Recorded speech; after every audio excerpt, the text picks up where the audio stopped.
Hey Rock Church, I'm Dave Stewart, the small groups pastor. I'm glad that you have the opportunity today to meet again as a group and hope that you really enjoyed your discussion last week as we began this new series on Love Your City.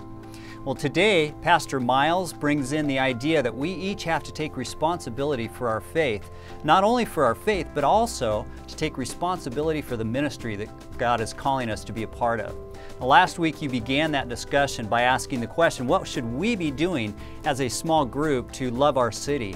Well, today I'd like you to re-engage that discussion and maybe take it to the next level, personalize it, and say, God, what do you want me to do to bring pervasive hope to our city? Now, as you go to your discussion time, I pray and hope that you'll have a good interaction, that you'll be encouraged by one another, and I'll see you back here in a few minutes. One of my favorite shows on television is called Lock Up. Lock Up is a program that shows you what goes on in prisons. Women's prison, men's prisons. I don't know if I've seen a juvenile prison, but real inmates, what's going on, and I just have a heart and passion for people in prison. And I was watching it yesterday, and they were doing their version of Scared Straight, where they take some teenagers in and have adult inmates yell at them, take their shoes, intimidate them. And so they had these 4 kids, excuse me, one was 16, I think down to 12 or 11 or something, little tiny kid. And they put them in their jumpsuits, and the guards, one guard spent a few minutes, I came in the middle, but he's yelling at these kids, just yelling them in the face, yelling in the face. Then they put them in individual cells by themselves. They put handcuffs on them, then they put them in individual cells by themselves, and then in each cell they sent 3 adult inmates in the cell with them to yell at them, take their shoes off, and they couldn't physically beat them, which in reality they would have been more physical and done some horrible things to them, but they were threatening them, and they took their shoes off and just basically humiliated them and said, look, if you come here, this is what's going to happen to you.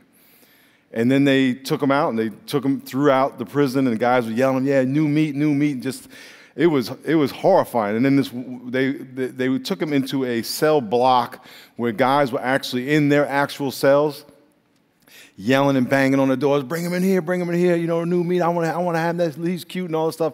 And these kids were like this, and they put one kid in front of a cell, and he says, you're going in there with him. And this guy was like going crazy, bring him in here. And the kid was like, you could see his eyebrows just going, oh no, I want my mommy. He didn't say that, but that's what his face said. Then later they interviewed him and said, did you cry? Oh, not really, I didn't cry. Yeah, you cried. And then they let him go. And they said, listen, if you break the law, here's what's going to happen. In this story about Jonah, Jonah is called to go preach the gospel and preach hope to a city called Nineveh. Everyone say Nineveh? And it's like God called me to go to Tijuana, which is that way. And then I run to LA, which is that way. So God told Jonah, I want you to go to Nineveh, to the city, and because their wickedness has come before me. But Jonah knew that if he went, God would love those people. And Jonah did not love those people. So Jonah ran in the opposite direction. And what we're going to see today is that when he ran the opposite direction, God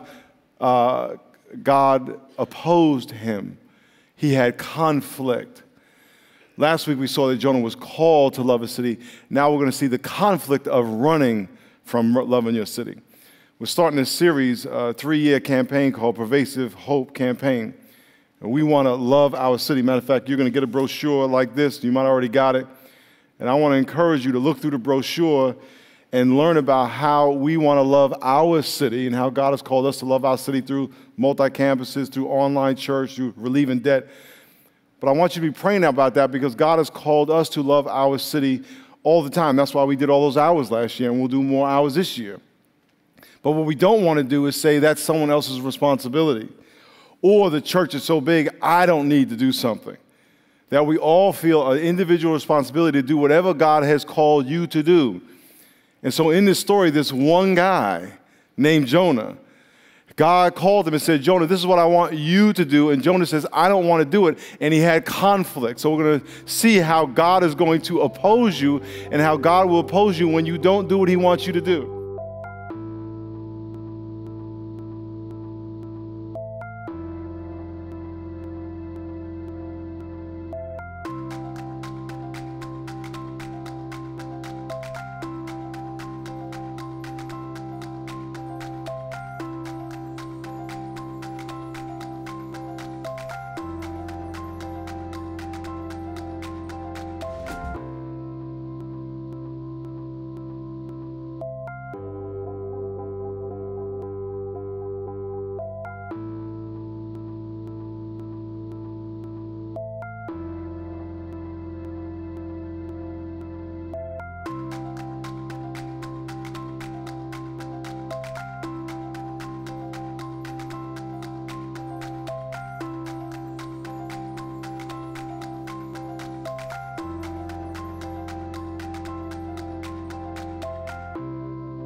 Resolve your personal conflict by speaking the truth. You know what happens when you speak lies?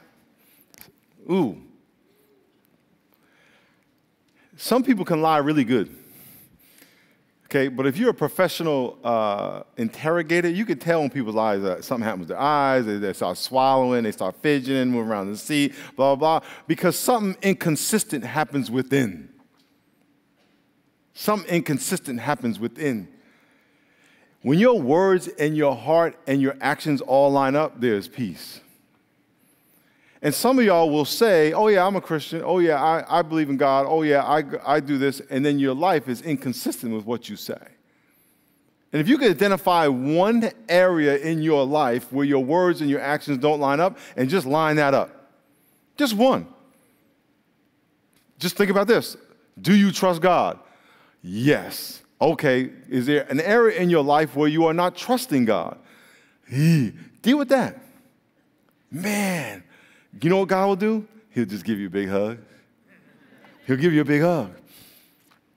Because being a Christian is not, I go to church more than the next guy, and I say praise the Lord when I'm around Christians, and then I go about my business. That's not a Christian. That's someone who goes to church and says praise the Lord when they're around other people.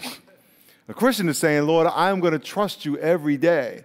And if you want me to go help that person, I am going to do that. And if I don't, I'm going to have conflict. And I shouldn't be talking about who I am and just self-describe myself as a Jesus follower. I need to be consistent. I need to live it.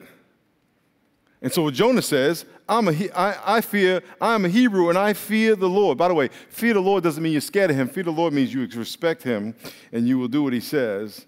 And you respect him as the ultimate authority, not a peer. Some people look at God as a peer and they don't realize it. In other words, God is a peer in the sense that I can choose when I can disobey him or not, and it's not that big a deal. Fearing God is saying, no, God, I really got to give an account to you every day.